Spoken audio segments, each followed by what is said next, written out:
Donc bonjour à toutes et à tous. On essaie de commencer donc avec la première présentation qui sera autour des méthodes pédagogiques ou bien des approches pédagogiques.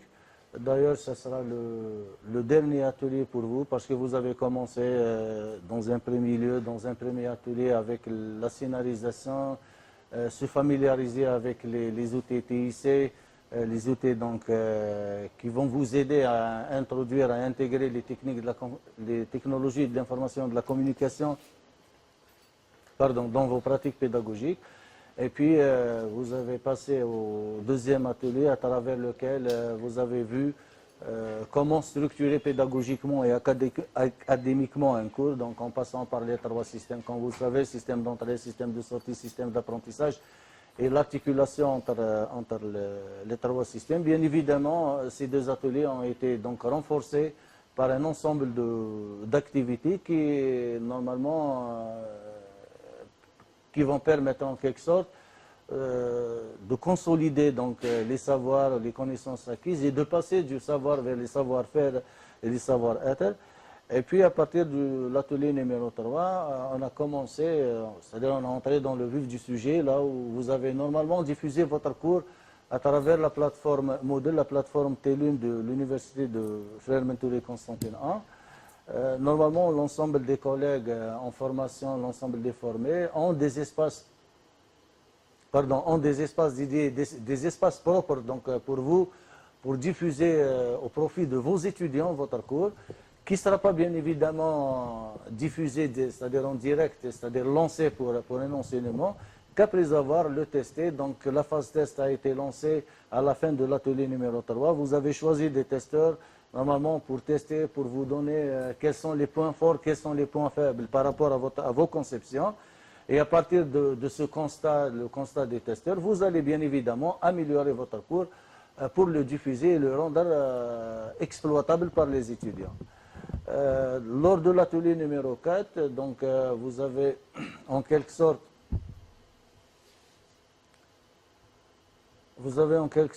essayé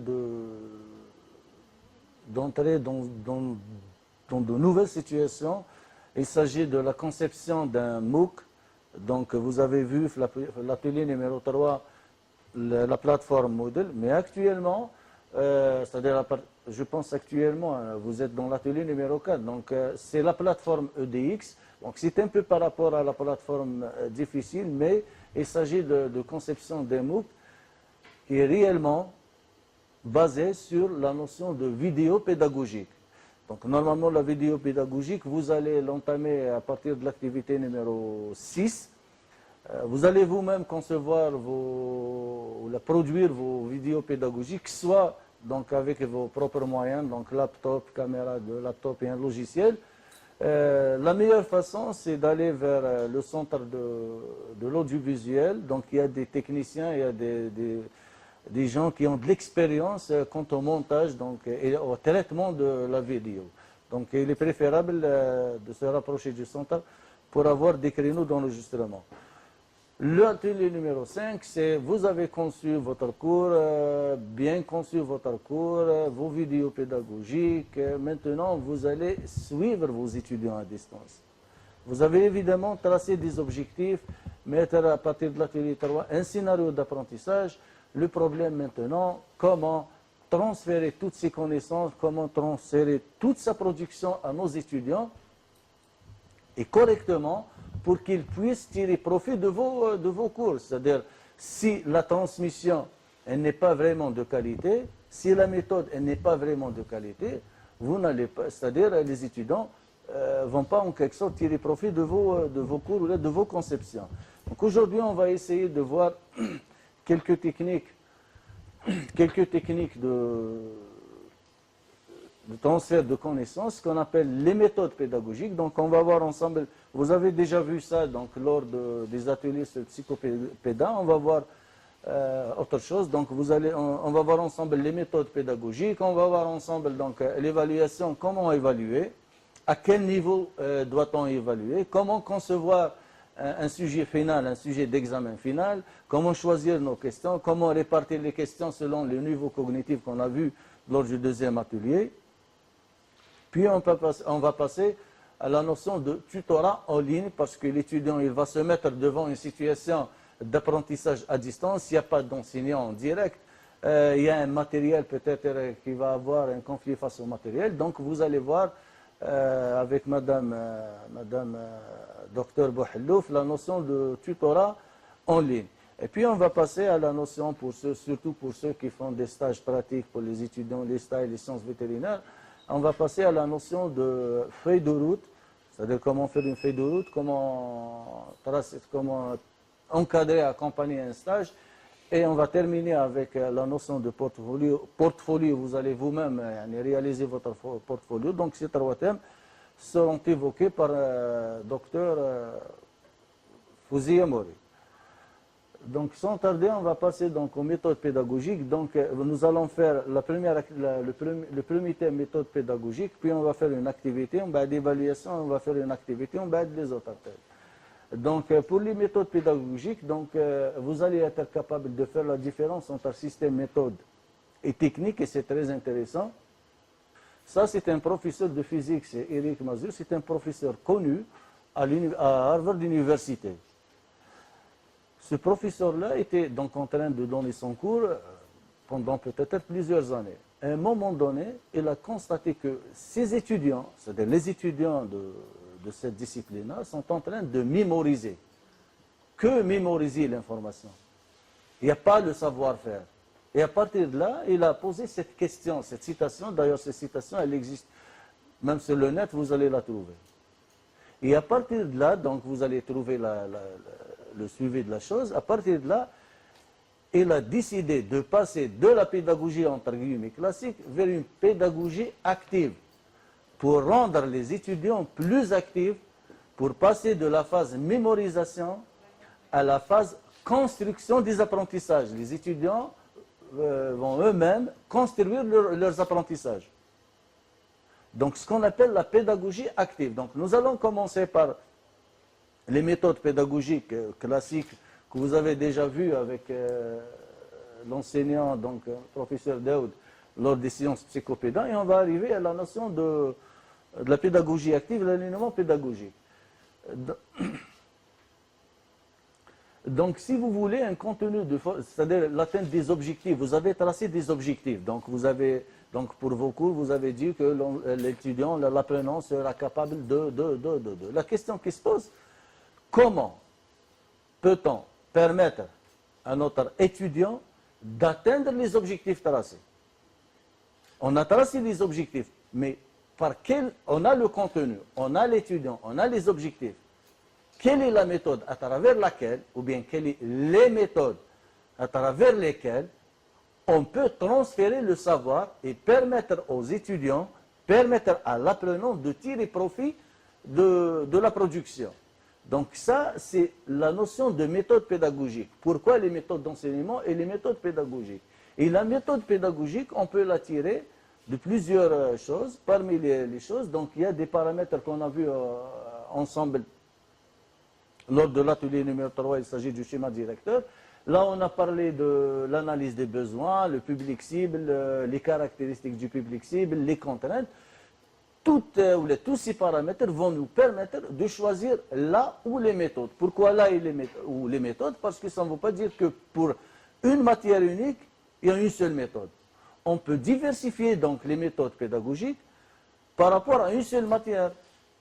Si j'ai par exemple un chapitre qui parle que de l'introduction générale, je peux utiliser par exemple la méthode transmissive. Je passe par exemple un chapitre qui va traiter les équations, qui va traiter les manipulations, qui va traiter les pratiques. Je peux passer par exemple à la pédagogie active, là où je vais utiliser par exemple la simulation, l'étude de cas. Donc les méthodes pédagogiques, c'est-à-dire la méthode pédagogique, elle n'est pas unique pour un contenu. Donc la méthode pédagogique, ou bien les méthodes pédagogiques, se diffèrent par la démarche pédagogique. C'est-à-dire au démarrage, je vais fixer des critères. Quelle démarche pédagogique dois-je suivre avec mes étudiants? Est-ce que mes étudiants vont uniquement recevoir, c'est-à-dire deviennent des récepteurs, recevoir de l'information? c'est la méthode transmissive, ou bien mes étudiants vont construire, vont participer à la construction des apprentissages. C'est ce qu'on appelle le principe déductif et inductif. S'ils le reçoivent, donc c'est déductif, il devient passif, mais là, il y a des situations là où les étudiants sont passifs, il n'y a pas de problème. Mais si je vais choisir donc, la situation active, je parle d'une démarche inductive. Et à partir de là, donc démarche, méthode, donc je me fixe une démarche, méthode, et je passe à la technique. Je dis par exemple, mes étudiants vont recevoir l'information. Donc je vais choisir comme canal de diffusion, donc soit l'oral, soit un canal audiovisuel. Je mets par exemple à la disposition des étudiants un enregistrement YouTube. D'accord? Maintenant, le canal, donc c'est transversal, le canal de diffusion devient la technique à utiliser pour utiliser la méthode choisie. Donc ça, c'est les trois catégories: démarche, méthode et technique pédagogique. Donc il y a un point de vue des didacticiens qui parle de la notion de méthode pédagogique avant l'ère scientifique, ou bien l'époque scientifique, et après l'époque où l'ère scientifique. Après l'ère scientifique, il y a des chercheurs, des recherches en sciences de l'éducation qui ont prouvé les constats faits à l'avance. Donc ces constats, ces chercheurs, ces expériences en sciences de l'éducation ont permis de mettre en place, de mettre en œuvre des théories d'apprentissage et des méthodes pédagogiques.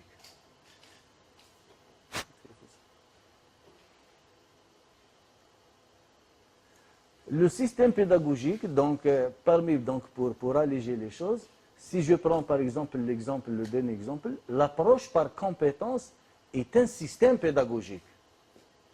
Donc le système pédagogique se construit à travers une synergie, donc regroupement, une synergie des participations cohérentes et complémentaires. Cohérentes et complémentaires, issues de plusieurs disciplines, donc c'est l'ère scientifique, et disciplines et sciences ayant en commun une approche pédagogique spécifique. Donc l'approche par compétence, elle est issue d'un ensemble de participations pour tracer ce qu'on appelle les situations problèmes. Ça, c'est les différents quadrants de la pédagogie ou de la méthode pédagogique. Nous commençons par ce qu'on appelle l'approche de la connaissance. Si on parle de l'approche par connaissance, on parle des méthodes traditionnelles, des méthodes ouvertes. Un peu plus bas, on passe à ce qu'on appelle les étapes de formation. C'est la scénarisation, comme vous le savez. On scénarise un cours pour mettre l'étudiant dans des situations réelles, dans des situations planifiées. Et on parle dans ce cas-là de les méthodes directives ou bien non directives. Si on passe, là on fait un peu en avance, on va parler choix des techniques. Et dans ce cas-là, on va parler, vous avez déjà parlé de ça, ce qu'on appelle le technocentré ou bien le sociocentré. On va voir ça. Et le dernier quadrant, c'est la relation formation-apprenant, formation-étudiant, formation-participant. On parle de magistro-centré et pédocentré. Si je commence par exemple par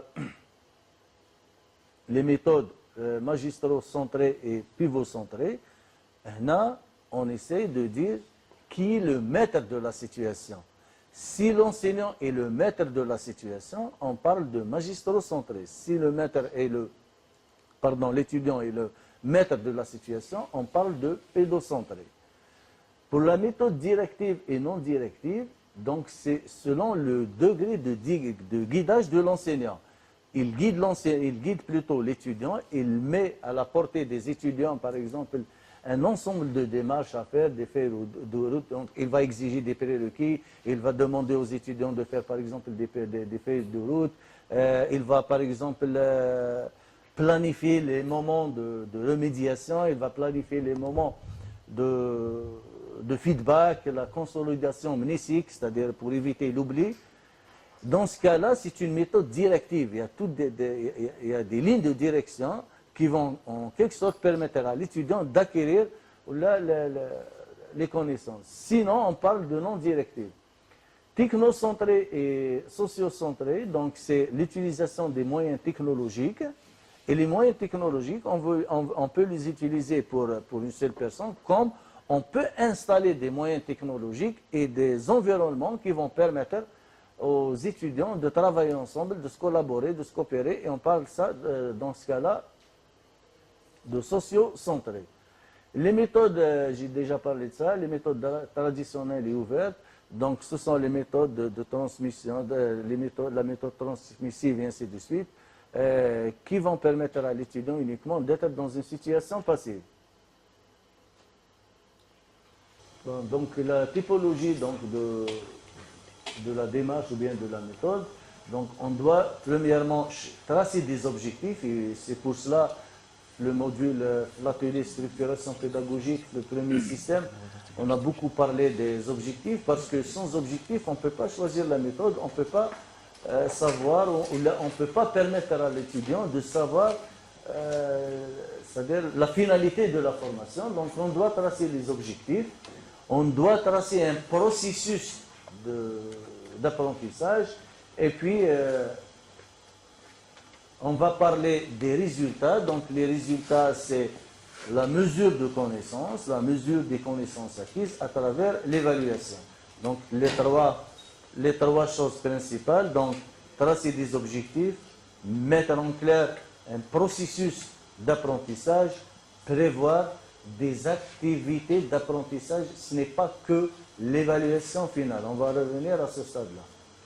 On n'attend pas à la fin de l'évaluation finale pour juger si l'étudiant a journé ou bien admis. Donc on doit mesurer pour corriger au milieu de la formation. Il y a un enseignant dans la formation qui nous a dit que ce n'était pas à nous de tracer des objectifs. Donc l'enseignant, j'ai oublié comment il s'appelait, en tous les cas, il nous a dit que ce n'était pas à nous de tracer les objectifs d'un cours, parce qu'il y a un canevas. Il y a deux choses principales. Il y a une différence très importante entre les choses. Le but de la formation et l'objectif, ou bien les objectifs. Le but de la formation rentre dans la politique de l'État, la politique de l'université. Une formation, par exemple, en génie biomédical, vise, par exemple, à développer des compétences pour le secteur sanitaire. Ça, c'est la politique de l'État. L'enseignant ne va pas donc introduire des objectifs. Et puis, à un moment donné, il y a un canevas. Il y a le chapitre 1, c'est-à-dire il y a d'abord le programme de la formation. Donc, ça commence par les matières. Les matières ont été choisies pour qu'il puisse y ait une articulation entre les matières afin d'atteindre le but de la formation. Dedans, c'est-à-dire à l'intérieur de chaque matière, il y a maintenant le programme de la formation. Le chapitre 1, chapitre 2, chapitre 3. Si vous prenez par exemple le Canva, je ne sais pas si vous avez eu l'offre de formation en accédant, c'est-à-dire qu'en signant le PV d'installation, vous allez enseigner telle matière. Ils vont vous donner quoi? Vous allez enseigner chapitre 1, généralité, chapitre 2, chapitre 3, chapitre 4. Et les objectifs intermédiaires, les objectifs du chapitre, et les objectifs spécifiques des activités tracées par vous-même. À mettre par l'enseignant pour créer en quelque sorte une motivation par rapport à l'étudiant, parce que vous allez, je ne sais pas si vous avez tombé dans cette situation, il m'est arrivé un étudiant, j'étais en train de faire un des chapitres, Bon, monsieur, oui. La question, c'était très simple. علاش قاعدين نديروا في هذا؟ C'est une question très simple. علاش قاعدين نديروا في هذا؟ Parce qu'il n'y a pas d'objectif. ما على بالوش وين راهو رايح. Maintenant, si vous tracez les objectifs intermédiaires, si vous informez vos étudiants des objectifs intermédiaires et des objectifs spécifiques, ça va en quelque sorte permettre à l'étudiant d'impliquer plus et ça va en quelque sorte vous permettre c'est-à-dire de planifier vos apprentissages ou vos enseignements. J'ai su répondre à votre question. Tfadli, Madame Louhla. En plus, concernant les canevas, etc., il y a ce qu'on appelle l'harmonisation des canevas. L'harmonisation. Donc, après avoir donné la matière aux étudiants une année, 2, 3, vous aurez une expérience, vous choisissez à chaque fois une méthode, etc. À la fin, vous pouvez faire une conclusion, vous pouvez choisir la méthode adéquate. Donc, les méthodes, ça dépend en utilisant les technologies, etc. Développement chaque jour, les méthodes, etc. Surtout les générations des étudiants à chaque fois. Donc, on propose, on fait des CP périodiques et l'équipe de formation, de formation, chacun part de sa matière, propose dans des propositions d'harmonisation de ce canevas-là. Et on fait l'harmonisation, on a tel comité, le conseil, etc., le ministère, c'est-à-dire, en général, donc le farq entre l'enseignant à l'université et l'enseignant ailleurs dans les autres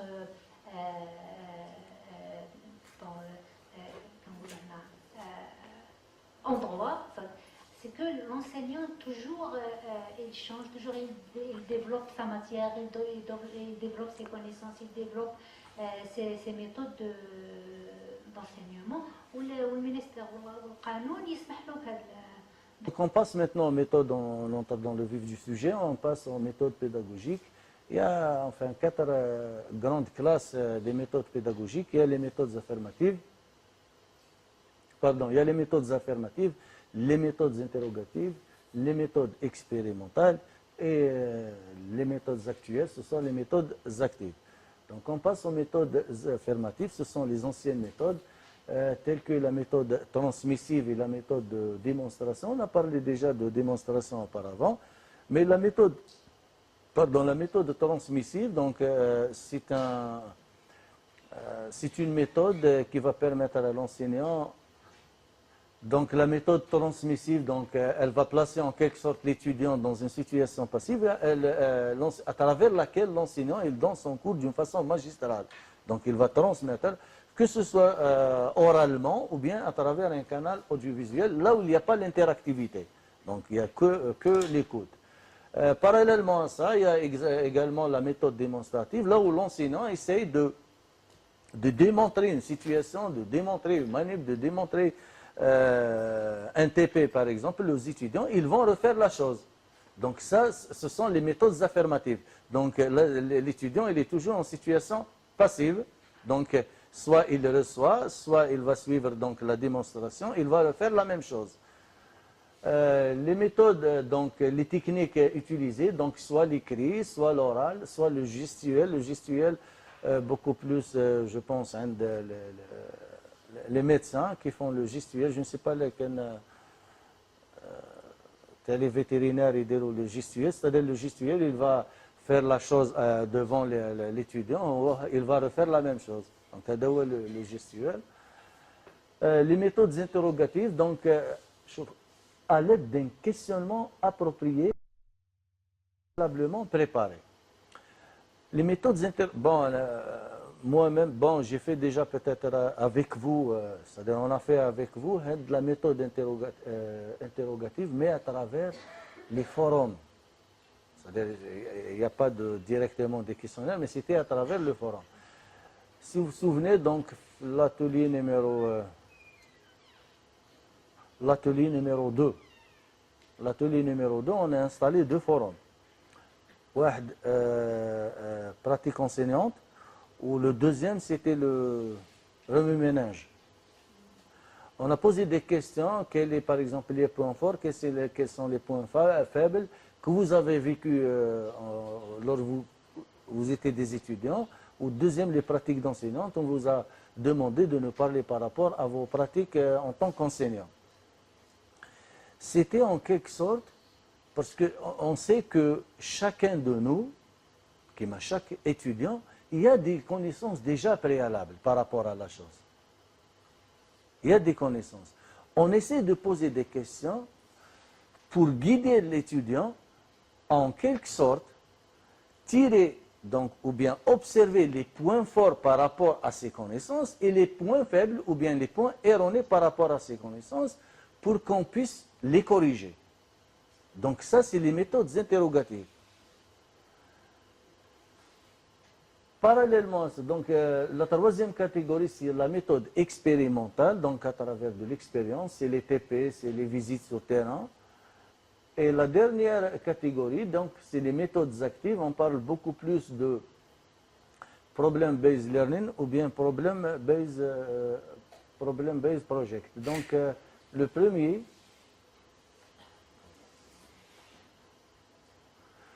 donc, c'est l'approche par problème ou bien la pédagogie par problème.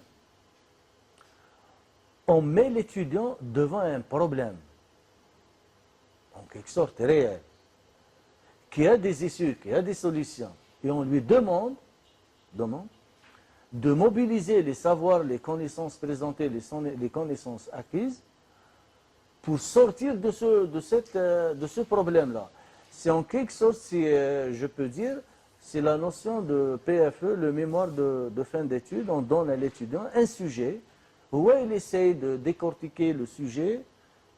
Ce qui est sur le sujet, le problème a une solution. Il va essayer de décortiquer, de tracer la problématique et d'investir les connaissances acquises pour trouver une solution à ce sujet-là. Donc, il est dans une situation active, il travaille. Il y a également la pédagogie donc, par projet. Donc, également, on va le mettre devant un projet à réaliser. Et il y a l'étude de cas. Je pense, à travers les différentes formations, on a trouvé que l'étude de cas faite beaucoup plus par les gens qui font droit. عندنا معنا الدروة هنا ولا لا؟ دراسة حالة. دونك à travers les collègues تاع الدروة عرفنا باللي الدروة دونك يديروا les cours donc magistraux في l'Amphi ومن بعد ils envoient les étudiants عند l'huissier de justice, عند notaire, عند peut-être un avocat pour étudier يعني pour faire la pratique. Je pense ما نبالش اللي كان عندكم في l'économie تاني. Donc même في sciences économiques. L'économie, généralement, on fait des études de marché. C'est une collecte de données sur le marché, sur les clients, les concurrents, les fournisseurs, afin de voir si l'idée de création d'entreprise elle est réalisable. On doit faire une étude de marché pour prendre une décision. Donc c'est une étude de marché ou bien étude de cas, étude de terrain.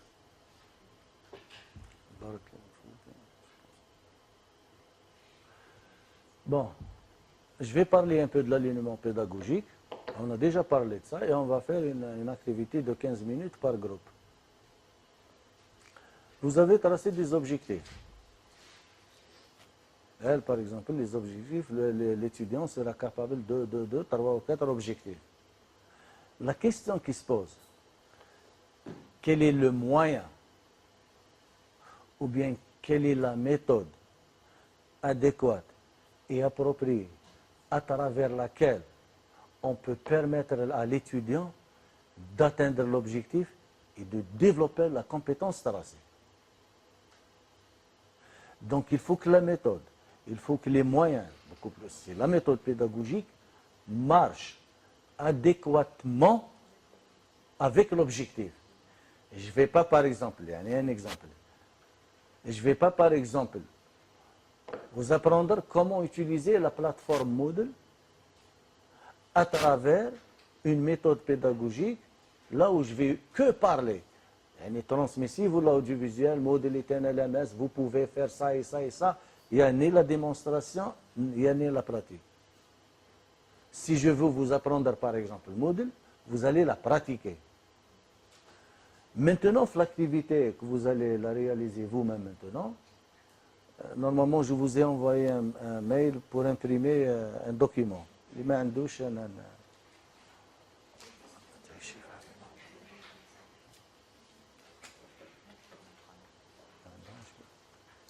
Est-ce que vous avez tous le... Donc, le tableau, donc, il y a l'intitulé de l'unité d'apprentissage. Donc, vous prenez 2 unités et vous allez tracer les objectifs spécifiques par rapport à l'unité d'apprentissage. Quelles sont les séquences d'apprentissage? Chapitre numéro 1, je vais parler de ça. Les objectifs spécifiques, c'est ça. Quelles sont les séquences dedans? Le nombre de séances, que vous, le nombre de séances, parce qu'on va utiliser le même nombre de séances, la conception du sujet final. Nombre de séances assurées et quelle méthode pédagogique. Vous allez dire quelle méthode pédagogique. On va travailler sur ça pendant 15 minutes. 3 ou 4 enseignants collègues vont nous présenter la chose pour discuter leur méthode par rapport aux objectifs. La deuxième partie du tableau, ça sera rempli après avoir consulté la présentation évaluée. Donc la deuxième partie, l'évaluation. Vous pouvez prévoir les types d'activités QCM, QCU, mais le type d'évaluation sommative formative, on va le laisser à la dernière minute. Donc même, je pense, Feidourou. Donc la deuxième partie, directement, on va la laisser pour l'évaluation. Donc la première partie, l'intitulé de l'unité, les objectifs, les séquences d'apprentissage, le nombre de séances et la méthode beaucoup plus. Donc l'activité, elle est faite, elle est tracée pour la méthode d'enseignement-apprentissage que vous avez envisagée. Voilà, bon courage.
Pour l'intitulé de l'unité d'apprentissage, en premier temps, pour le chapitre 1, nous allons voir la méthodologie de recherche.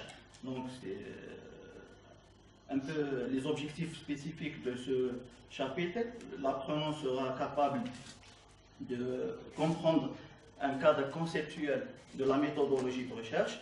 Donc, pour les séquences d'apprentissage, nous allons voir tout d'abord la roue des sciences, les approches utilisées pour la méthodologie de recherche, notamment l'approche déductive et l'approche inductive. Méthode d'enseignement, l'apprentissage utilisé, ça sera pour le premier chapitre seulement l'affirmative. Donc nous allons utiliser juste la méthode didactique. Pour le deuxième chapitre, pour l'unité d'apprentissage numéro 2, c'est les instruments de l'étude de cas. Donc, les objectifs spécifiques, l'apprenant sera capable de maîtriser les instruments utilisés pour réaliser une étude de cas bien structurée. Donc, pour les séquences d'apprentissage, nous allons entamer la documentation, les entretiens les études de traces et le questionnaire. Donc, c'est la même chose pour les deux premiers chapitres. La méthode d'enseignement, ça sera affirmative, car c'est un cadre théorique de l'étude de cas. Pour les autres chapitres, nous allons utiliser d'autres unités d'apprentissage où l'apprenant sera capable de réaliser une étude de cas réelle, soit pour une étude de cas au cours de sa formation, pour réaliser une mémoire, je ne sais pas, mais notamment pour le domaine professionnel où il va connaître les différents cas utilisés dans le domaine hygiène et sécurité industrielle. Voilà. Bon, pour la première, l'intitulé de l'unité d'apprentissage, le premier c'est la notion fondamentale en chimie. Les objectifs, l'apprenant sera capable de comprendre les différents états de la matière. Il sera en mesure de calculer la concentration molaire, la masse et la densité par plusieurs méthodes. Séquence d'apprentissage. La première c'est état caractéristique de la matière, notion d'atome, mol, molécule et nombre d'Avogadro. La troisième c'est aspect qualitatif et quantitatif de la matière. Les méthodes utilisées sont la méthode affirmative et démonstrative. Pour le deuxième pour la deuxième unité d'apprentissage, c'est les constituants d'un atome. Les objectifs spécifiques, c'est connaître la structure interne de l'atome et apprendre la notation symbolique des différents constituants de l'atome. Pour les séquences d'apprentissage, la première c'est les isotopes, la deuxième c'est l'énergie d'interaction entre les différents constituants. La méthode d'apprentissage c'est la méthode affirmative. Le nombre de séquences c'est 1h30 pour chaque séquence. D'abord, je me suis lancée. J'avais deux chapitres. Et en fait, le premier chapitre, c'est uniquement des concepts fondamentaux. Et les objectifs spécifiques, c'est plutôt l'apprenant sera capable de comprendre c'est quoi c'est un système d'information géographique. Ensuite, structurer un cycle, la structure, les fonctionnalités et aussi sera capable de différencier l'utilisation d'un cycle. Et en fait, ce que j'avais proposé pour la méthode, c'est affirmative, mais plutôt avec des présentations, datation des activités, on va dire des prérequis, parce qu'il faut vraiment connaître les compétences un peu techniques dans les logiciels avec les étudiants. Et puis pour le deuxième chapitre, c'est vraiment les types de données dans cycle, comme objectif spécifique. Enfin, le premier chapitre, c'est dans 4 séances, séquences, d'une heure, avec la situation sanitaire de cette année. Puis pour le deuxième chapitre, c'est vraiment les types de données. Donc l'apprenant sera capable de faire la différenciation entre les types et aussi les modes. Et leur attribution dans le traitement de l'information géographique. Je trouve plutôt la méthode de cette séquence, c'est plutôt expérimental parce que c'est l'utilisation d'applications sur ordinateur pour maîtriser le mode vecteur, le mode raster. Enfin, des activités comme ça pour bien comprendre les choses techniques dans le système d'information géographique. مقياس منازعات التأمين. المقياس هذا تناولناه في 3 محاور. المحور الأول أصناف منازعات التأمين، المحور الثاني تسوية منازعات التأمين، والمحور الثالث أسس نظام التعويض على حوادث المرور، أخذناه كدراسة حالة. في المحور الأول تطرقنا إلى أصناف منازعات التأمين حيث قسمناها إلى قسمين.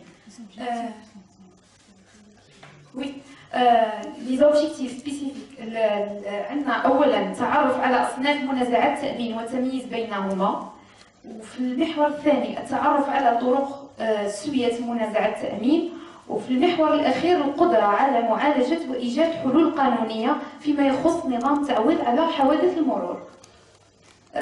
في المحور الأول تطرقنا إلى أصناف منازعات التأمين، قسمناها إلى منازعات مصدرها عقد التأمين ومنازعات ناشئة عن غير عقد التأمين يعني مصدرها القانون.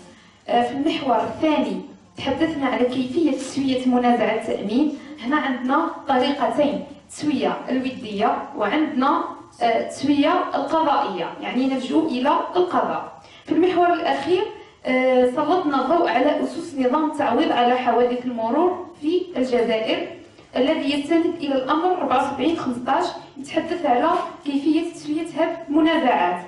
بالنسبة حسب التعويضات، بالنسبة للميثود المنهجية عندنا افيرماتيف وعندنا ديمونستراتيف وعندنا ميثود اكتيف، باسكو في المحور الأخير درنا دراسة حالة. L'intitulé du cours, c'est Simulation des systèmes biomédicaux. Donc, à travers c'est un TP. Donc, à travers ce TP, on a pour objectif général d'apprendre à l'étudiant comment simuler un système biomédical et aussi à l'analyser. Donc, sans avoir besoin de passer par le corps humain, etc. Donc, sans toucher l'être humain. Par exemple, dans un premier chapitre, on va simuler par exemple le système cardiovasculaire. Et dans ce chapitre, on a pour objectif spécifique, par exemple, de modéliser le système cardiovasculaire par une méthode numérique qui s'appelle la méthode Euler et une deuxième méthode numérique qui s'appelle la méthode Runge-Kutta-4. Le nombre de séquences d'apprentissage, ou plutôt les objectifs spécifiques, avant de passer au nombre. Pour chaque les séquences d'apprentissage, par exemple, on va retrouver l'étudiant, il doit d'abord avoir des notions de modélisation linéaire, non linéaire. Donc, c'est des notions qu'il doit comprendre. Mais j'ai pensé à la méthode interrogative parce que pour leur faire acquérir ces notions. D'abord en préparant des questions, par exemple, ou des quiz, leur demander, par exemple, comment pourrait-on simuler un système biomédical, par exemple, à travers quoi? Par exemple, ils pourront répondre je leur donnerai, par exemple, une équation différentielle, une équation mathématique, et là, la réponse serait, par exemple, c'est l'équation différentielle qui décrit le système biomédical le mieux, par exemple. Donc, deuxième séquence d'apprentissage, toujours dans la même séquence. Donc, il doit connaître des notions de modélisation linéaire et non linéaire. Donc, j'ai choisi la méthode interrogative pour commencer, toujours poser des questions en premier. Déjà, ça les aide à situer le problème où est-ce qu'il est. Ensuite, dans la même séquence, j'ai utilisé une deuxième méthode qui est la méthode expérimentale. Donc, ils doivent voir, par exemple, comment on résout, par exemple, une équation différentielle. Je dois leur montrer. Donc, c'est deux méthodes d'apprentissage utilisées pour un même objectif spécifique.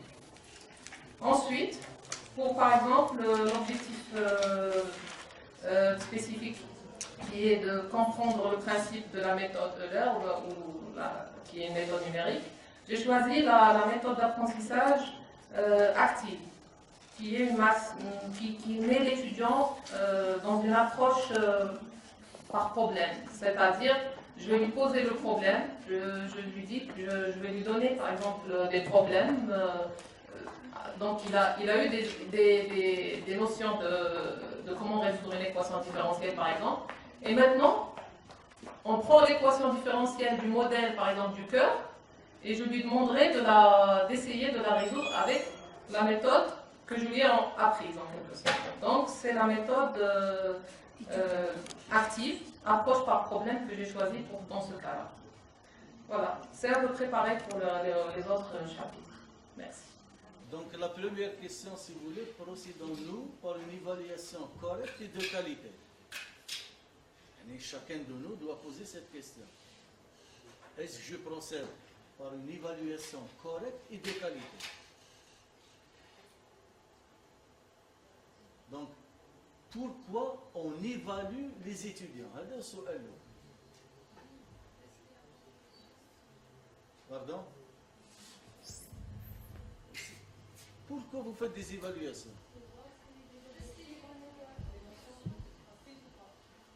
Pour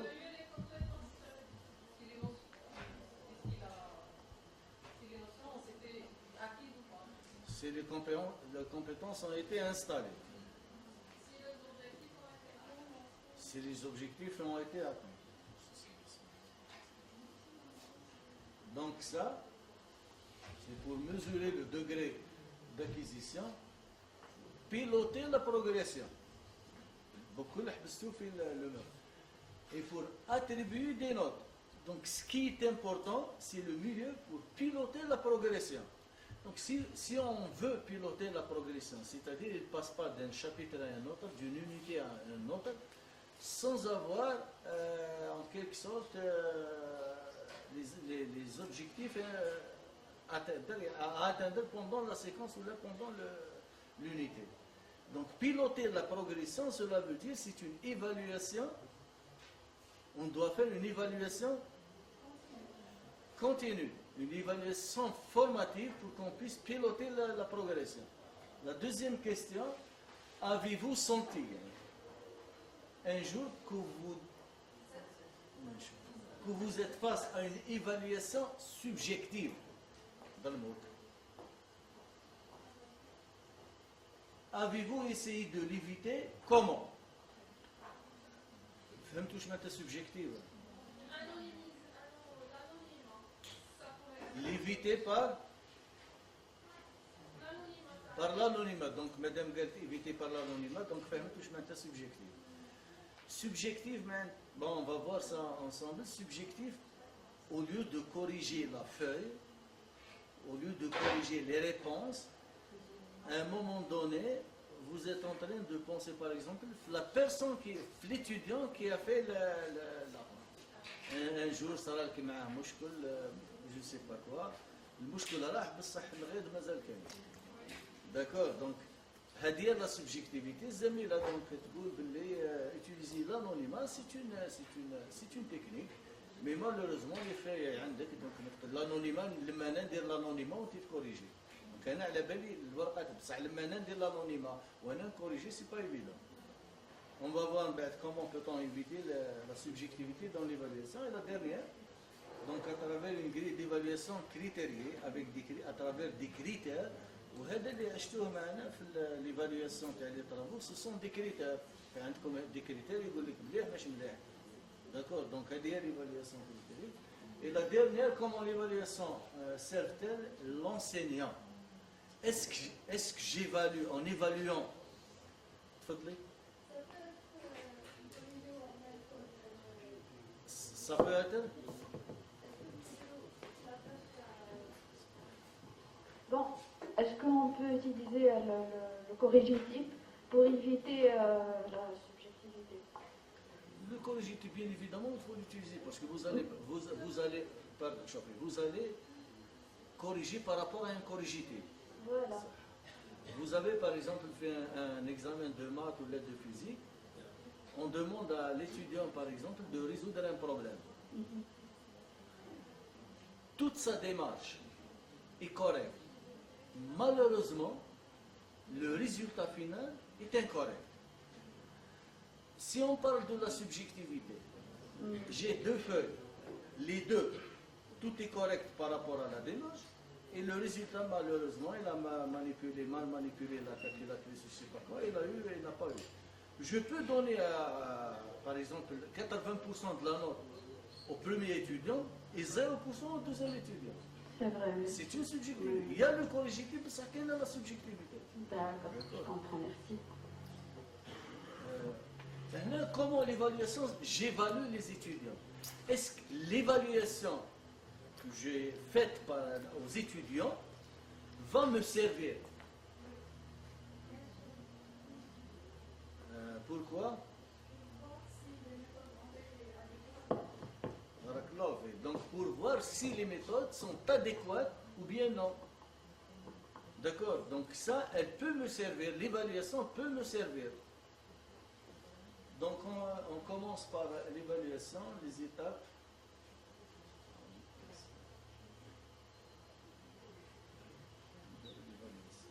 Donc,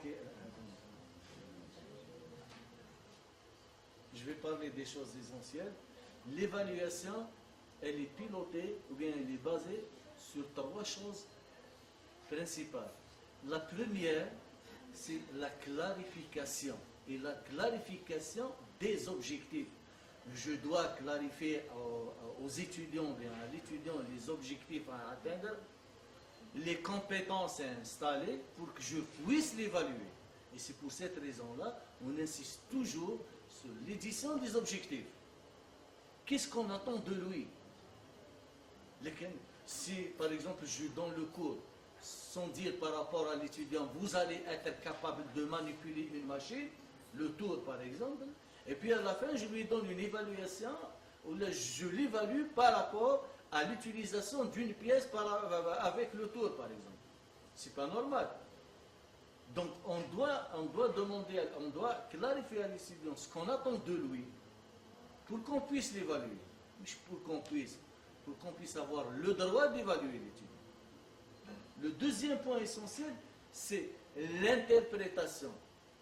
Donc, est-ce qu'il a pu développer ses compétences? C'est par rapport aux activités d'apprentissage, par rapport à l'évaluation. Et si j'évalue, c'est un point très essentiel. Je dois faire des constats, je dois faire des observations. Des observations par rapport à quoi? Par rapport à la note. Quelqu'un a eu 10, l'autre il a eu 0, l'autre il a eu 20. 20 c'est quoi? 10 c'est quoi? 0 c'est quoi? Je dois observer. Pour corriger son comportement par rapport à ses apprentissages, je dois faire des observations. Je n'appelle la note. Pourquoi il a eu 0? Pourquoi celui-là a eu 20? Pourquoi celui-là a eu 17? D'accord? Donc ça, c'est les essentiels de l'évaluation.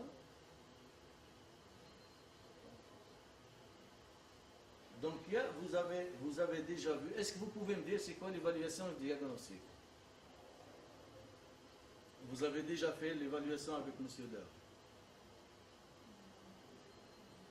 C'est quoi une évaluation diagnostique?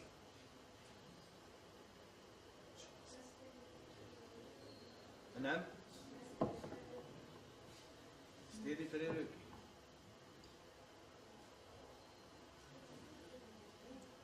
Voilà, donc ces tests, c'est pas les prérequis, dans le sens, c'est le primaire,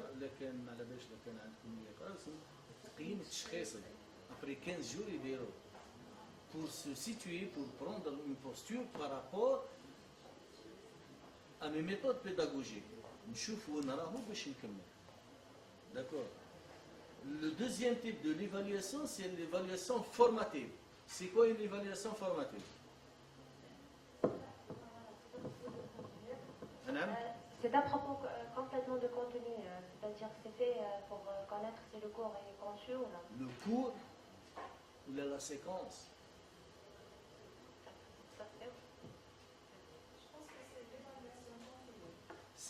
C'est pas dans le sens continu, mais formatif. Pourquoi formatif? Parce que elle ne sera pas comptabilisée dans la note finale.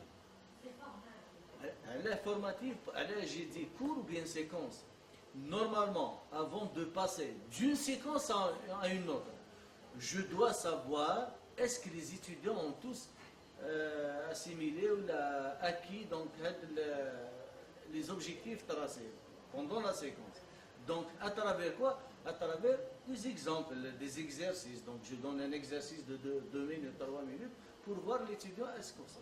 Sinon, normalement, je n'ouvre pas le droit de passer d'une séquence à une autre si l'ensemble des étudiants n'ont pas pu avoir la compétence visée. D'accord? Donc, ça, c'est l'évaluation formative.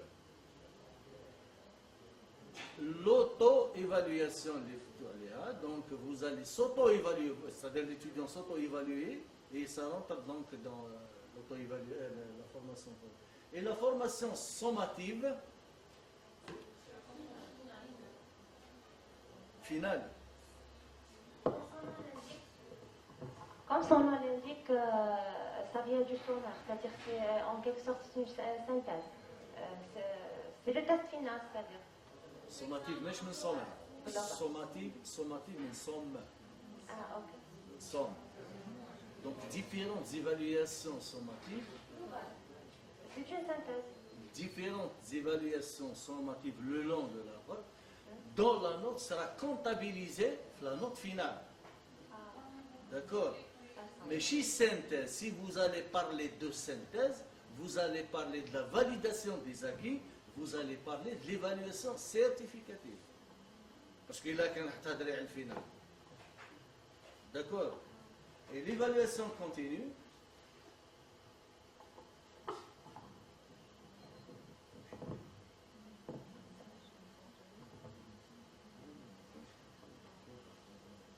Donc l'évaluation continue, les à chaque fois on fait des évaluations, par exemple les interrogations et ainsi de suite. Donc pour tester et l'évaluation continue, la note la note finale.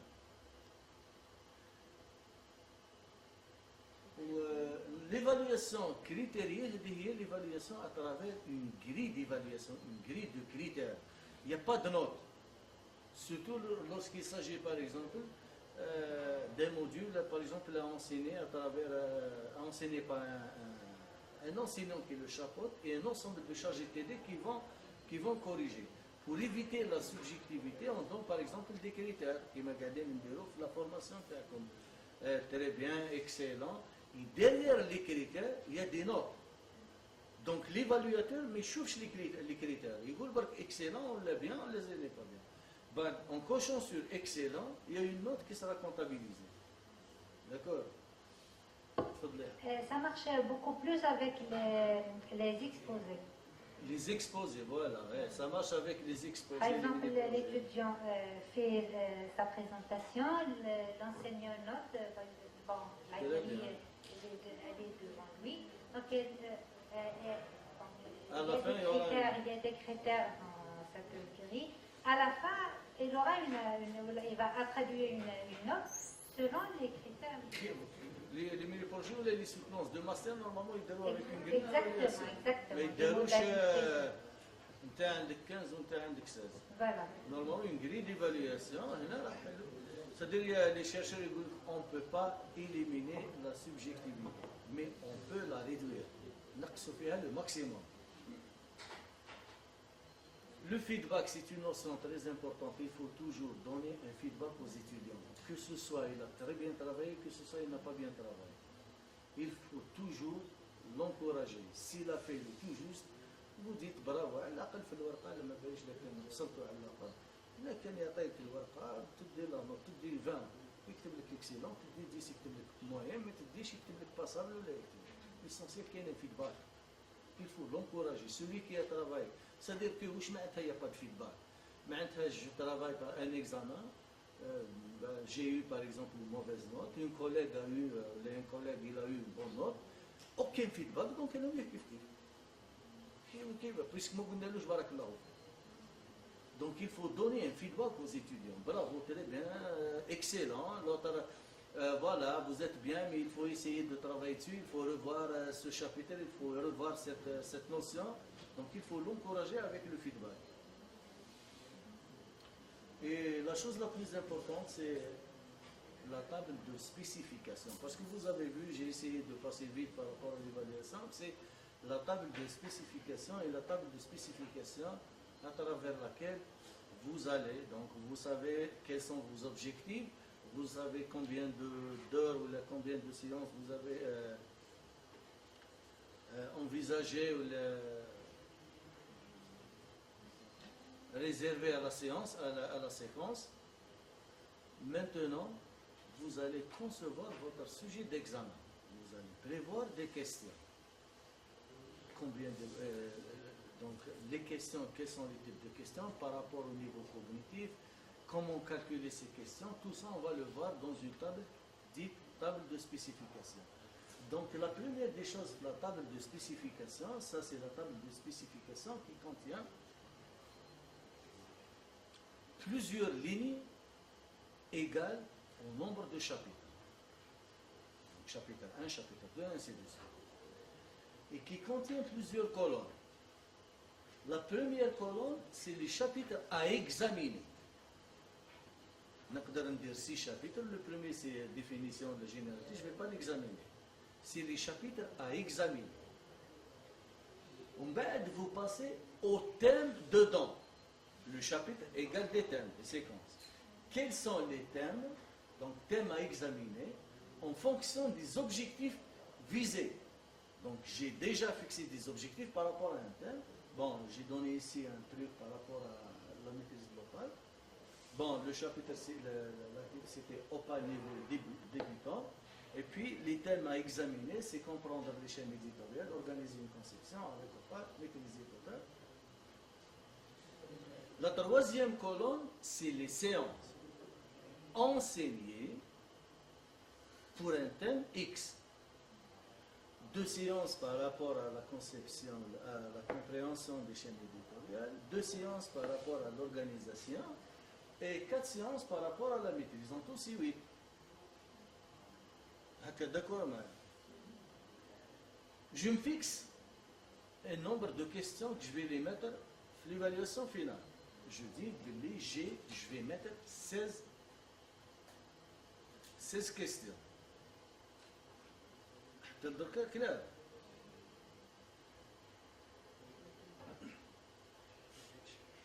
Je calcule ce qu'on appelle le ratio. C'est le nombre de questions par rapport au nombre de jours. J'ai 16 questions, je divise les 16 sur 8, ça sera 2.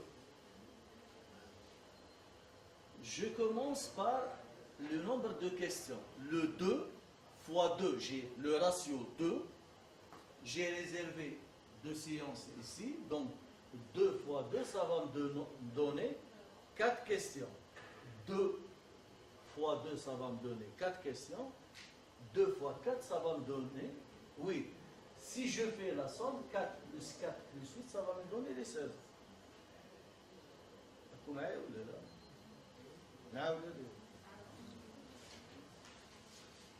Donc, la première, je mets les chapitres à examiner. La deuxième colonne, je mets les thèmes à examiner. La troisième colonne, je mets les séances, nombre de séances réservées pour chaque thème. La dernière ligne de la quatrième colonne, je mets le nombre de questions réservées à l'évaluation. 16. Dans le cas de c'est 16. Je calcule le ratio. C'est le nombre de questions sur le nombre de jours. Donc 16 sur 8, c'est 2. Mais là, le 2 fois nombre de séances. 2 fois 2, ça va me donner 4. Donc je dois réserver 4 questions pour le thème comprendre les chaînes éditoriales. Je dois réserver 4 questions par rapport au deuxième et 8 questions par rapport au troisième. D'accord? Je passe.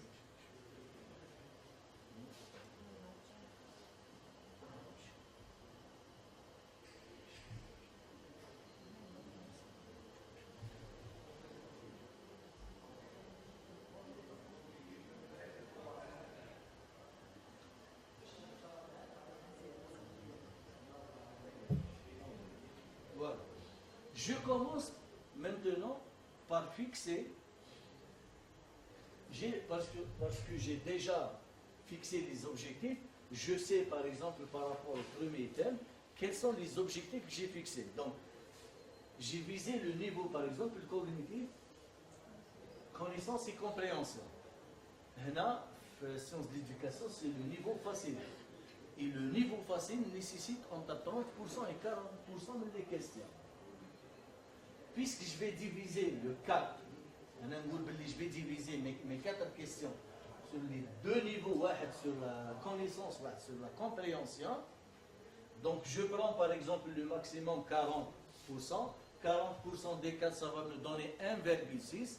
Je peux faire un ajustement soit en haut, soit en bas. Je dis par exemple, j'ai 1,6, donc je prévois 2 questions pour la connaissance. Le reste, donc, ça va me donner 2 pour le niveau compréhension. Je passe le deuxième. J'ai visé que les niveaux toujours connaissance et compréhension. Donc j'ai 4 questions toujours. Je prends par exemple 40% des 4. Vous pouvez prendre 30% des 4. Je prends 40% des 4, ça va me donner 1,6. Donc 2 à peu près. Donc 2 questions, 2 questions. Ben, je passe le niveau, le troisième thème, là où il y a connaissance, compréhension, application. Et l'application, ça sera entre de 40 à 60%. Et il y a 8 questions, il faut prévoir entre 40 et 60%. Si je prends le maximum 60%, cela veut dire que je vais avoir 8 questions, 60 fois 8, ça va me donner 4,8. Je peux donc faire un réajustement, 4,8, ça va me donner 5. Donc ici, on a pris, par exemple, 6 pour augmenter celui-là. Je peux donner ici 5. Il me reste 3. Donc les 3, je vais donc les dispatcher entre le niveau connaissance-compréhension en respectant le taux. Donc je prends par exemple 30% par rapport aux connaissances. 30, donc ça va me donner 30 fois 8, donc 2 نعمل شوية ولا نزيد نعمل 1. وهنا ça va me donner 1. Donc هنا 1 plus 1 plus 6, ça va me donner 8. Donc, هذا les 8. Et ici, je vais avoir le niveau facile 2 plus 2 plus 1, 5 questions. Je vais donner l'examen final 5 questions niveau facile. 2 plus 2 plus 1, 5 questions niveau toujours facile avec la compréhension. Et le niveau moyen pour l'application, il va faire des applications. Pour l'application, il va avoir que 6. Et ici, c'est le taux, donc 25%, c'est 4 sur 8, et ainsi de suite. D'accord? Et plutôt 4 sur 16. 4 sur 16, ça va me donner 25%. 4 sur 16 et 8 sur 16, ça va me donner 50%. Donc, 4% le premier terme, 25%, 25%, c'est 4%. Ça, c'est la table de spécification qui va vous permettre de choisir vos questions, de concevoir votre sujet d'examen. C'est clair?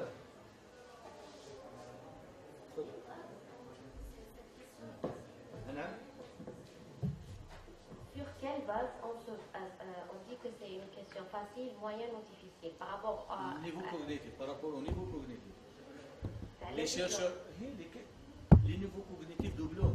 Il y a 6 niveaux cognitifs.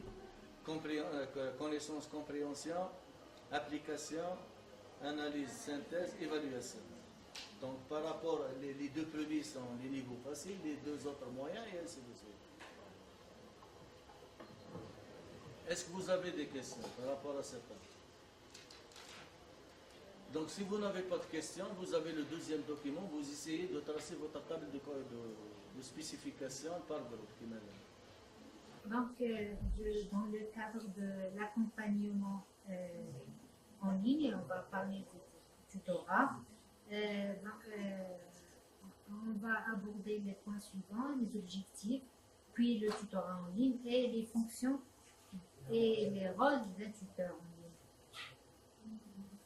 Commençons par les objectifs. Donc, les objectifs d'un tutorat en ligne, c'est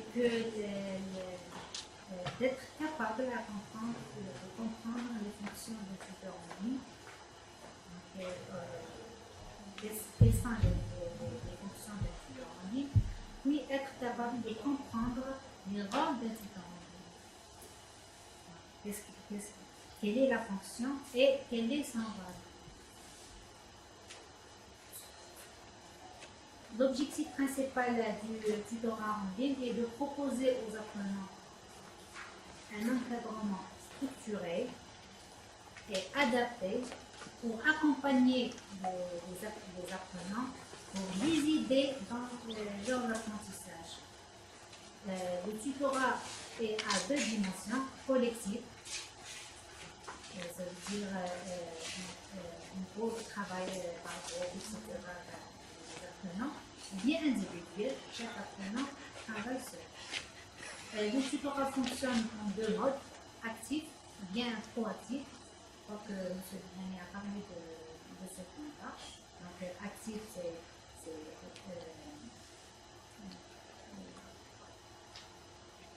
désigné par, ou bien proposé par le tuteur et proactif par l'apprenant.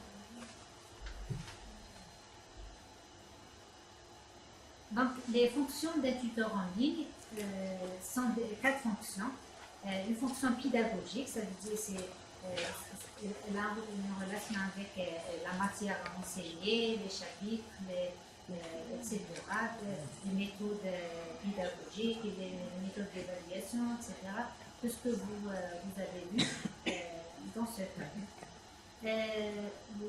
La fonction socio-affective, ça concerne le suivi de l'état sociologique de l'apprenant, donc pour éviter l'abandon des étudiants, pourquoi tel ou tel apprenant a abandonné, ou bien le taux de l'évolution de cet apprenant a diminué, etc. Donc voir le problème et essayer de résoudre les problèmes sociologiques des apprenants. Les problèmes administratifs, bien les fonctions administratives, c'est face aux problèmes liés à l'administration concernant par exemple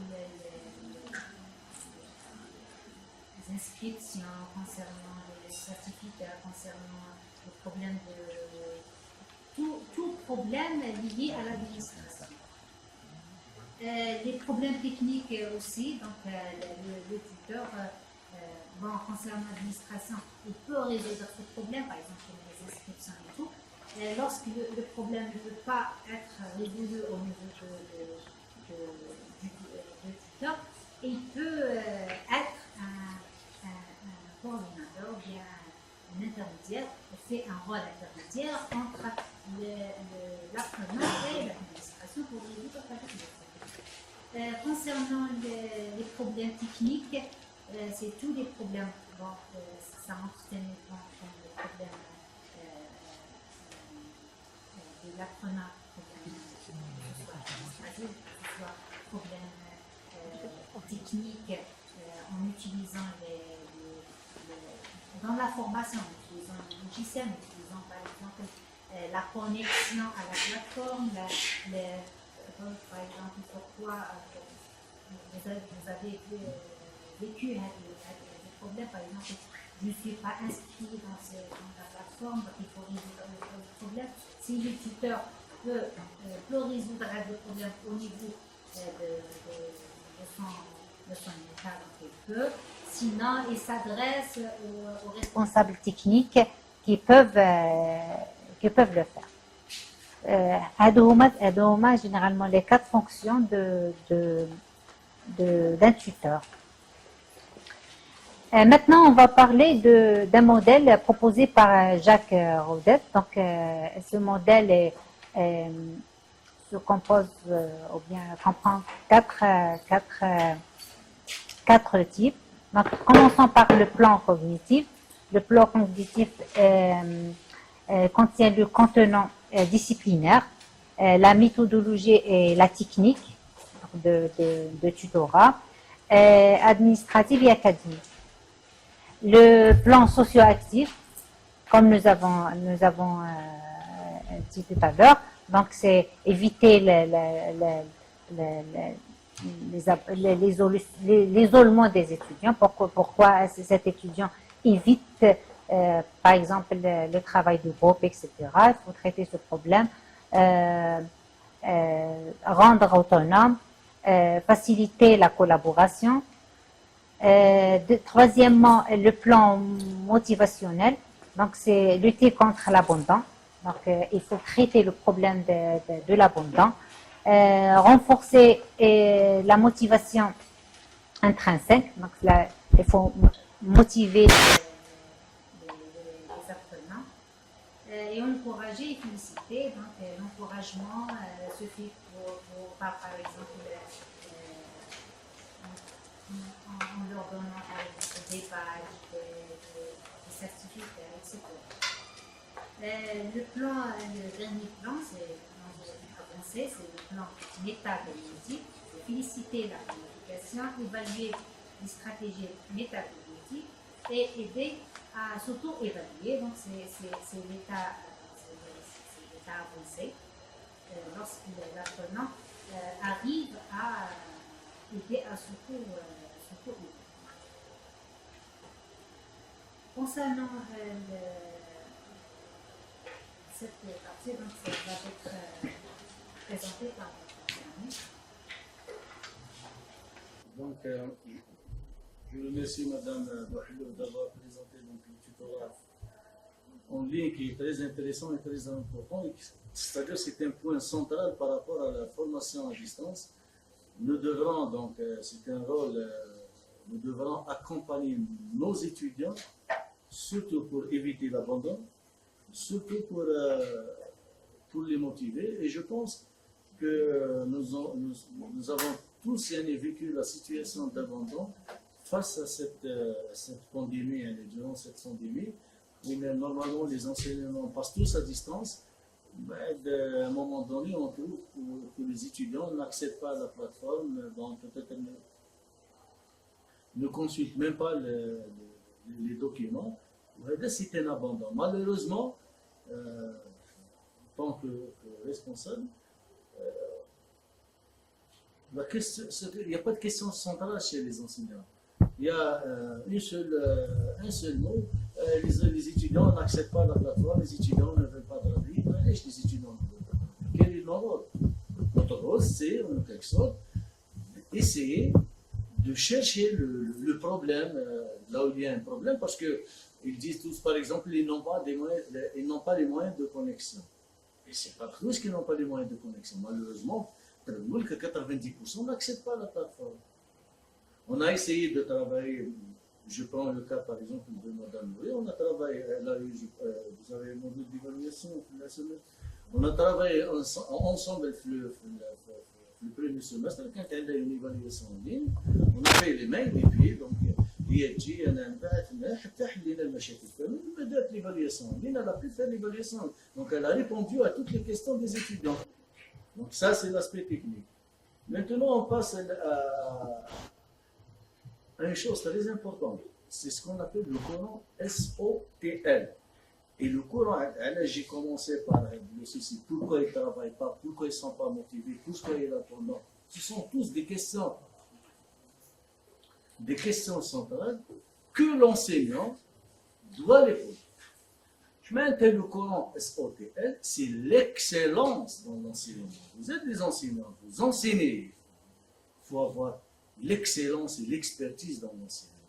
Pour avoir l'excellence et l'expertise dans l'enseignement, il faut passer par ce qu'on appelle le courant SOTL, Scholarship of Teaching and Learning, et l'enseignant, comme vous, commence par un praticien, il enseigne.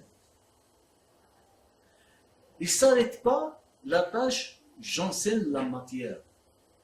À 14h30 par exemple, jusqu'à 14h, jusqu'à 15h30, je vais faire des enseignements pour la matière X. Il doit observer et constater les comportements des étudiants. Pourquoi les étudiants ne suivent pas?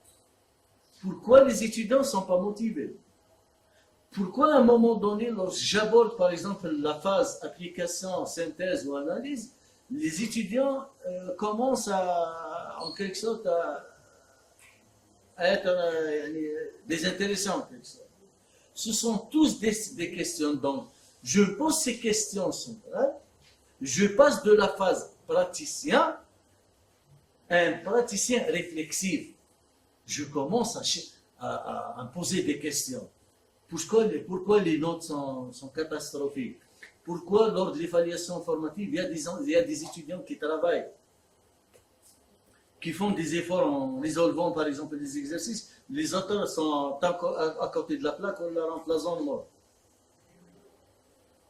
Et puis à un moment donné, je vais essayer de chercher une réponse à mes questions. Ce qui est sûr, en cherchant une réponse à mes questions, je vais trouver les réponses dans le domaine recherche en éducation. Parce que si vous prenez sciences d'éducation, ce sont des professeurs et des chercheurs qui font des constats, des études de cas, des questions et ainsi de suite par rapport à l'éducation. Si je prends par exemple le caractère motivationnel, je fais des recherches, je trouve par exemple que parmi les six leviers de motivation, je trouve par exemple des activités proches de la vie réelle, des activités proches de la pratique. L'utilisation des technologies de l'information et de la communication motive les étudiants. Ce sont les leviers de motivation. Ah tiens, donc, ils ne sont pas motivés parce que peut-être je ne me suis pas basé sur ces deux facteurs-là. Donc, je vais essayer de donner des exercices aux étudiants. Ce sont des exercices qui sont proches de la vie réelle, la vie quotidienne. Je vais essayer d'introduire la notion de TIC. Je vais essayer de faire, par exemple, des exercices, des trucs collaboratifs, là où ils manipulent des choses. Et comme ça, je commence à appliquer les notions de la recherche, les résultats de la recherche en éducation, dans ma pratique enseignante. Et je commence à être un chercheur, entre guillemets, les sciences de l'éducation. Ça, c'est le courant SOTL qui a été, bien évidemment, ou la table des spécifications qui ont été élaborées ou bien évoquées ou bien introduites par les chercheurs en éducation américains. Voilà, donc Hada pour devenir un expert en enseignement, Inch'Allah. Donc si vous n'avez pas de questions, Madame Mouri va vous présenter donc des présentations sur le fait de l'autre stage. Monsieur Belhani vient de vous expliquer tout à l'heure. Et la visée sommative, elle est caractérisée par des activités pédagogiques. Les activités pédagogiques élaborées par l'enseignant ou bien l'ensemble de l'équipe de formation afin d'évaluer le transfert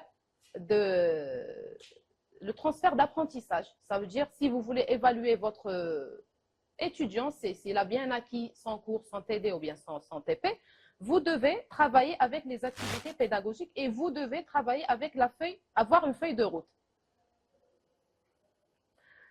Ce type d'activité pédagogique, il traite des contenus problématisés. C'est ce qu'on appelle la situation problème. C'est quoi la situation problème? Ça veut dire, vous proposez à votre étudiant un projet qui traite un problème réel, dont la résolution est connue par l'enseignant. C'est ça la situation problème. Je viens de vous dire que la feuille de route, son objectif, c'est d'évaluer la progression de la réalisation des tâches par vos étudiants. Mais avant de donner des tâches à un étudiant, certainement, on doit lui donner l'apprentissage nécessaire ou bien l'apprentissage adéquat pour la réalisation des tâches. Donc, on doit donner du sens à notre apprentissage. Comment? Comment peut-on donner du sens aux apprentissages? C'est en les intégrant dans un projet pédagogique. Et c'est quoi le projet pédagogique? Le projet pédagogique, il est basé sur les savoirs, les savoir-faire et les savoir-être. Et ce qui est important, ce n'est pas le projet lui-même. Ce qui est important, c'est les objectifs pédagogiques derrière la réalisation de ce projet. Ça veut dire qu'est-ce qu'il va acquérir en réalisant ce projet. Et l'enseignant formateur, donc, il doit préparer tout un dossier concernant sa feuille de route. Il doit déterminer le nombre de projets, enfin, il doit proposer un nombre suffisant de projets pour ses étudiants. Il doit, pour chaque projet, enfin, chacun des projets peut posséder plusieurs démarches à suivre. Ça veut dire que vous devez fournir ces informations à vos étudiants. On ne peut pas leur donner un projet comme ça et leur demander de le réaliser. On doit le guider, on doit l'accompagner. Un programme de rotation des projets, on doit lui expliquer qu'est-ce qu'il va acquérir ou bien quels sont les objectifs derrière ce projet. On doit aussi lui expliquer les tâches à réaliser qui suscitent les apprentissages ciblés et mettre parallèlement aux tâches, on doit lui donner ou bien lui fournir des matériaux et les outils nécessaires pour la réalisation. Et enfin, échéancier les travaux à réaliser. Que doit contenir la feuille de route? Donc, la feuille de route doit contenir les tâches qu'on doit fournir à nos étudiants. Elle doit contenir l'enchaînement logique et chronologique avec échéancier détaillé. Elle doit aussi contenir une grille d'évaluation ou bien d'auto-évaluation afin que l'étudiant puisse s'évaluer. Il peut, par exemple, connaître ses erreurs. Est-ce qu'il est sur la bonne voie ou non? Pour l'éveil de l'intérêt et le remue-ménage, c'est-à-dire le brainstorming, l'enseignant accompagnateur organise une négociation ou bien une discussion avec ses étudiants autour du choix du projet. Parce que des fois, on ne peut pas imposer le projet à nos étudiants. Peut-être il n'est pas capable, il n'a pas les moyens, il ne peut pas se permettre pour se déplacer, pour avoir des ouvrages, des ressources. Donc, il ne peut pas le réaliser. On doit discuter le choix du projet avec nos étudiants. On doit discuter aussi la démarche à emprunter ou même les activités à réaliser. On ne peut pas…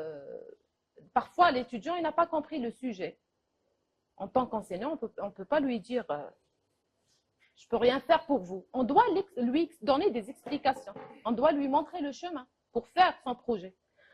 Et enfin, on doit discuter aussi concernant les regroupements. Si le projet il doit être réalisé en groupe, donc on doit déterminer le groupe. Dans la pédagogie par projet, l'étudiant doit avoir des tâches à réaliser et l'enseignant, le rôle de l'enseignant, l'enseignant accompagnateur, il est orienté par la contrainte. Ça veut dire qu'il donne des tâches à son étudiant, il lui fournit les matériaux, les ouvrages, ça veut dire il lui montre le chemin afin de les réaliser. On peut pas, je vous ai dit qu'on ne peut pas le laisser comme ça.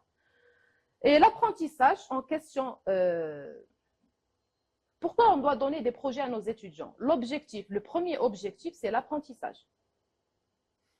Par exemple, moi, par rapport à ma matière entrepreneuriat, je donne des projets à mes étudiants pour avoir une note TD. Donc, je leur donne des projets.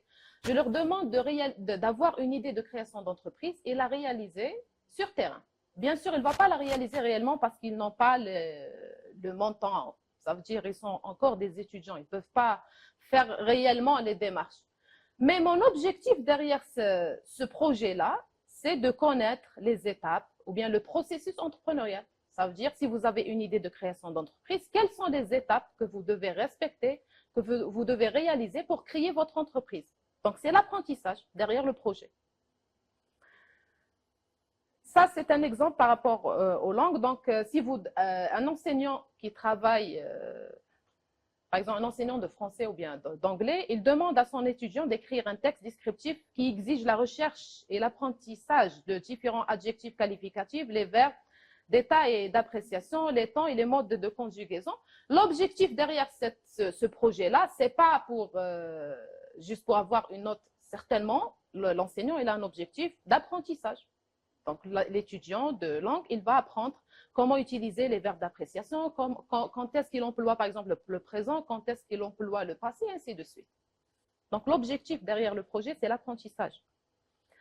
Le deuxième type de feuille de route, c'est la feuille de route du projet à visée certificative. Qu'est-ce que ça veut dire certificatif? Ça veut dire vous évaluez l'apprentissage à travers un projet de fin d'études, un mémoire de fin d'études.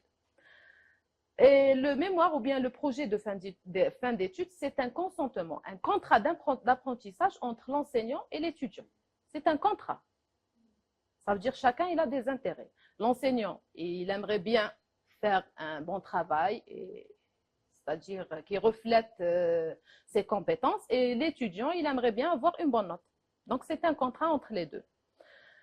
Ce contrat doit être basé sur les points suivants. Donc, l'enseignant, il doit déterminer l'objectif global et les objectifs globaux de la formation. L'étudiant doit définir les objectifs d'apprentissage, ça veut dire comment il va réaliser son travail et quels sont ses objectifs. Ça veut dire chacun il a des objectifs. L'enseignant il a des objectifs et l'étudiant il a aussi des objectifs. Je vous ai dit qu'on ne peut pas obliger l'étudiant à faire des choses ou bien un projet qui dépasse ses compétences. Ce n'est pas logique. Donc, l'étudiant doit définir les objectifs d'apprentissage qui ne doivent pas sortir du cadre des objectifs globaux. Bien sûr, l'étudiant, il a le droit de proposer des objectifs, mais il ne doit pas sortir des objectifs fixés par l'enseignant. Il doit faire, ou bien il doit respecter les notions, ou bien le règlement imposé par son enseignant. Il doit exprimer ses besoins dont une partie est prioritaire et justifiée. Un autre point, donc l'enseignant aussi, il doit préciser les activités d'apprentissage pour son étudiant. Il doit créer des conditions de performance et il doit fournir des ressources matérielles et humaines pour son étudiant. L'enseignant doit aussi faire l'épreuve d'apprentissage pour son étudiant afin que l'étudiant puisse s'évaluer, ça veut dire faire une auto-évaluation pour voir s'il est sur le bon chemin ou bien il doit corriger certains points. Et enfin, l'enseignant doit fixer les critères d'évaluation correspondant aux objectifs tracés. Ça veut dire, comme M. Belhani vous a expliqué tout à l'heure, on doit avoir une grille d'évaluation, on doit avoir des critères sur lesquels on peut évaluer notre étudiant. Le deuxième point, donc, c'est la fiche de stage. Le stage, le stage, il est important pour le curriculum, pour le programme de formation et il nous aide à maîtriser ou bien il a une importance par rapport à la maîtrise et le pilotage des apprentissages et de l'auto-évaluation.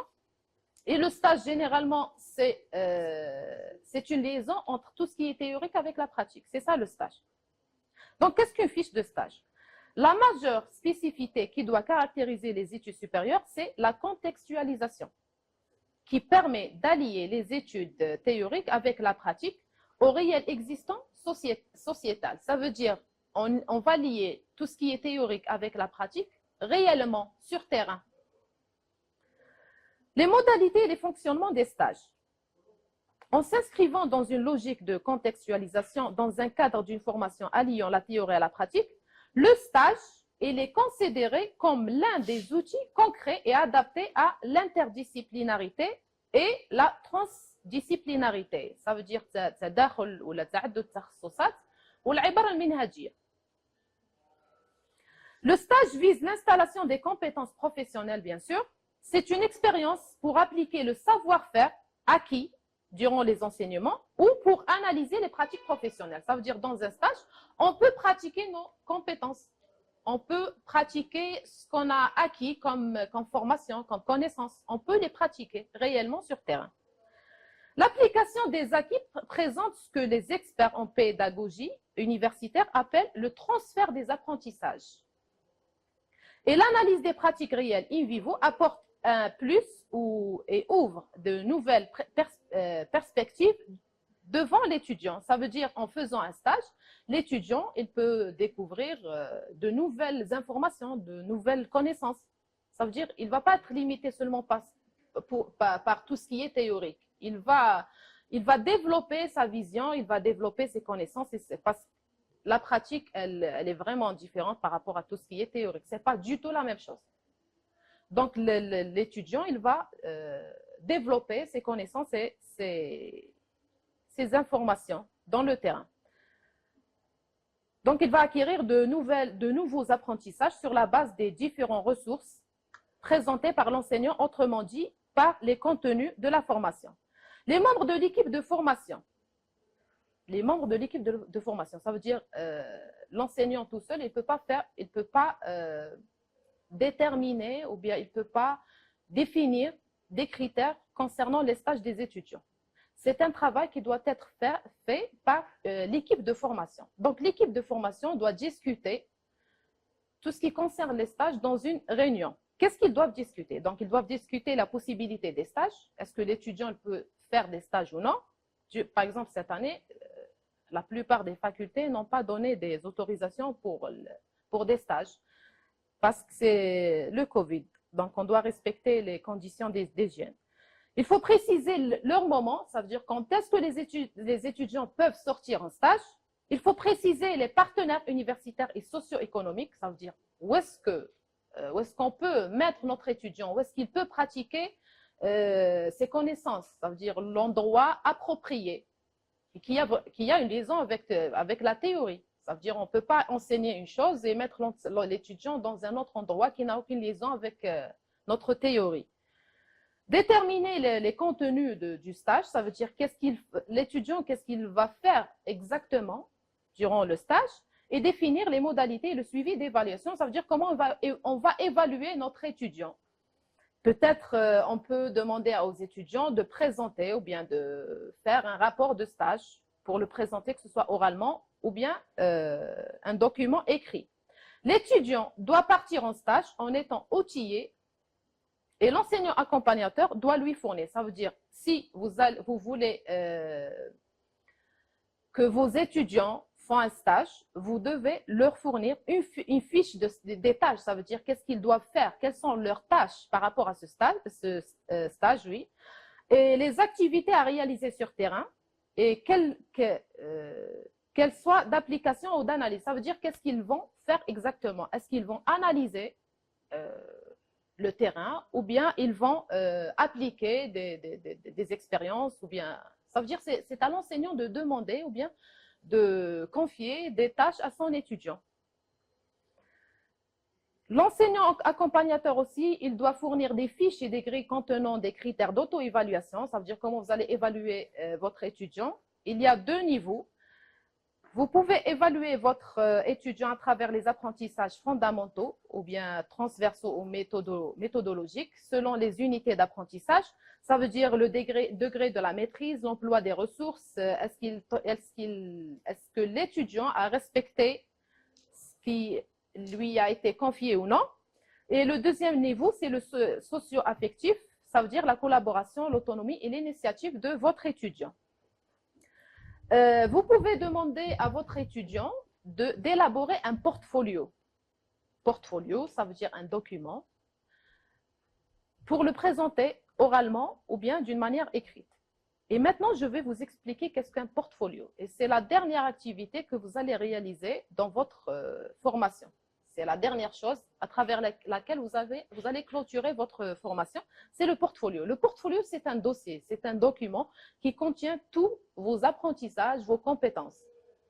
Je vais vous montrer un exemple. Le portfolio, donc, c'est un outil de pilotage et d'évaluation des apprentissages mis à la main de l'enseignant et c'est une occasion d'auto-évaluation mise à la portée de l'étudiant. Le portfolio, c'est pas seulement un terme, parce que généralement, on utilise le terme portfolio dans le domaine artistique, c'est-à-dire tout ce qui concerne la mode ou bien les arts. Mais on peut l'utiliser aussi dans les apprentissages et l'enseignement. Il s'agit de l'idée même d'exposer ses propres compétences. Sur le marché des formations, le portfolio est exploité selon 2 fins, ça veut dire 2 objectifs. Le portfolio, il peut être élaboré pour l'évaluation des apprentissages des étudiants au sein d'un cours ou bien qui a des visées didactiques, diagnostiques ou formatives. Ça veut dire que vous pouvez demander à votre étudiant d'élaborer un portfolio. Est-ce que vous avez compris qu'est-ce qu'un portfolio? C'est un dossier dans lequel vous allez mettre vos apprentissages et vos compétences. Et vous pouvez même demander à vos étudiants d'élaborer des portfolios, que ce soit avant les enseignements, durant les enseignements, après les enseignements, ou bien d'une manière répétée, ça veut dire suivi. L'étudiant, qu'est-ce qu'il va mettre dans son portfolio? Donc, il va mettre qu'est-ce qu'il a appris, qu'est-ce qu'il a acquis par rapport au cours TD ou bien TP, et quelles sont les compétences acquises. D'accord? Donc, le deuxième point, c'est le portfolio. Il peut être élaboré pour la validation d'une certificat ou bien d'un certificat, d'un diplôme ou d'admission dans des formations supérieures ou des formations professionnelles. Et en pédagogie universitaire, le portfolio est une modalité selon laquelle l'étudiant expose ses propres compétences comme je viens d'expliquer, et ce qu'il sait faire et qui peut être réalisé au moment différent de la formation. Je viens de vous dire que vous pouvez demander à vos étudiants de faire le portfolio avant les enseignements, ça veut dire avant de commencer votre enseignement ou bien votre apprentissage. Pourquoi? Pour voir les points forts et les points faibles de votre étudiant avant de faire le cours. Durant les enseignements, pourquoi? Pour voir si l'étudiant, il a des difficultés pour suivre le cours ou non. Donc, s'il y a des difficultés, vous pouvez se baser sur la remédiation. Parce que vous devez fonder votre apprentissage d'une manière solide. Ça veut dire, l'enseignant, par exemple, s'il détecte que ses étudiants ont du mal à comprendre le cours, il ne peut pas poursuivre le cours. Il doit arrêter, il doit se baser sur les points difficiles afin que les étudiants puissent comprendre ou bien puissent suivre l'enseignant. Vous pouvez aussi demander de faire un portfolio après les enseignements pour voir si les objectifs fixés au début de vos enseignements ont été atteints ou non. Et quelles sont les compétences acquises par vos étudiants. Quand vous pouvez aussi demander à votre étudiant de faire un portfolio d'une manière répétée, ça veut dire durant tout le semestre ou bien toute l'année, afin de l'accompagner et de le suivre pour voir s'il est en train de suivre vos apprentissages ou non. Les questions ou bien les consignes d'un portfolio qui sont établies par l'enseignant doivent viser. Ça veut dire si vous voulez ou bien si vous demandez un portfolio à vos étudiants, vous devez maximiser les points suivants, les processus et les microprocessus comme les savoir-faire, les savoir-être ou conditionnels, et minimiser les savoirs. Parce que l'objectif du portfolio, c'est les compétences. C'est pour voir si l'étudiant il a bien acquis son cours ou non. Ça veut dire qu'il a pu avoir des compétences. Ces questions, bien ces consignes, doivent amorcer 3 types de processus. Donc, on a des portfolios par rapport à pour s'auto-critiquer ou bien s'auto-analyser. On a des portfolios pour s'auto-évaluer et ça veut dire s'auto-évaluer en étant accompagné d'un guide d'enseignement qui lui propose des questions visant à ressortir en détail les microprocessus mis en œuvre ou bien pour corriger les éventuelles erreurs de parcours. Ça veut dire s'il y a des erreurs, on doit les corriger avant de poursuivre l'apprentissage. Et le 3e type, c'est pour s'auto-corriger. Ça veut dire s'il y a des erreurs, on doit les corriger. L'évaluation périodique du portfolio par l'enseignant permet de vérifier la progression de l'étudiant. Ça veut dire à travers le portfolio, vous pouvez évaluer votre étudiant, comme vous pouvez aussi considérer le portfolio comme une évaluation continue. La présentation orale du portfolio permet d'éviter les erreurs ayant faites par l'étudiant auteur. Ça veut dire un étudiant qui a élaboré un portfolio et il le présente oralement devant ses camarades. Ces camarades, ils peuvent éviter les erreurs faites par l'étudiant auteur. Ils peuvent aussi emprunter des processus, ça veut dire des méthodes de travail, ça veut dire avoir une idée sur comment élaborer un portfolio afin de le réussir. Voilà, et vous pouvez aussi utiliser les portfolios dans les LMS, ça veut dire Learning Management System. Ça veut dire l'enseignant, il peut programmer pour les étudiants des portfolios électroniques. Et l'objectif de ces portfolios électroniques, donc le contenu, peut être des textes, des audios, des vidéos, des liens web. Le contenu aussi du portfolio électronique, il nous facilite la consultation et la modification à tout moment. Et aussi, il permet à l'apprenant, et ça veut dire qu'il sera accessible à tout moment pour l'apprenant. Avant de terminer, je voudrais vous présenter le Canva. Le Canva pour l'élaboration d'un portfolio. Ce Canva, donc il est disponible sur la plateforme, vous pouvez le consulter.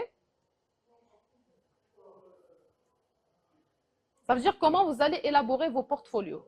Quels sont les points ou bien les critères que vous devez respecter. Donc, dans votre portfolio, vous devez avoir une page de garde. La page de garde, elle est disponible sur la plateforme, vous devez la respecter. Vous insérez seulement l'intitulé de votre cours, votre nom et prénom et le niveau et l'année universitaire. Vous devez insérer une table de matière, ou bien la table des matières, qui contient le contenu de votre portfolio. Vous insérez les objectifs de votre cours, une petite introduction concernant la formation, cette formation, et une petite introduction concernant votre cours. Ça veut dire que vous faites la liaison entre la formation et votre cours. Vous mettez le contenu d'une manière vraiment... ça veut dire qu'il ne faut pas détailler votre contenu. Vous pouvez le mettre d'une manière vraiment précise, résumée. C'est un petit résumé. Vous avez une page de garde, vous devez la respecter. Je vous ai dit, vous insérez seulement l'intitulé de votre cours et votre nom, prénom, l'année universitaire. Vous insérez la table des matières, une petite introduction par rapport, je vous ai dit, vous liez votre module ou bien votre matière avec la formation que vous avez suivie. Vous parlez de la formation e-learning, ça veut dire toutes les étapes, les ateliers avec leurs activités, d'une manière un peu résumée, c'est-à-dire vous n'allez pas mettre les détails. Vous parlez du déroulement de la formation, l'apprentissage à distance. Moi, personnellement, j'ai même inséré, donc j'ai fait des captures. Par exemple, l'activité 2 qui nécessite l'élaboration d'une carte conceptuelle. J'ai fait une capture pour ma carte, je l'ai insérée dans mon portfolio. J'ai même parlé, donc je vous ai dit, j'ai parlé de l'apprentissage à distance, ça veut dire les ateliers avec leurs activités. Et aussi, j'ai parlé même de ces séances en présentiel, qu'est-ce qu'on a fait exactement.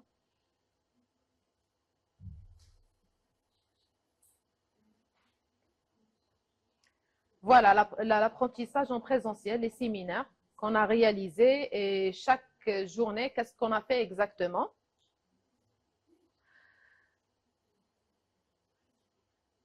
Ensuite, j'ai parlé de la structuration de mon cours en ligne. J'ai parlé du système d'entrée. Les objectifs globaux, les prérequis, le test des prérequis.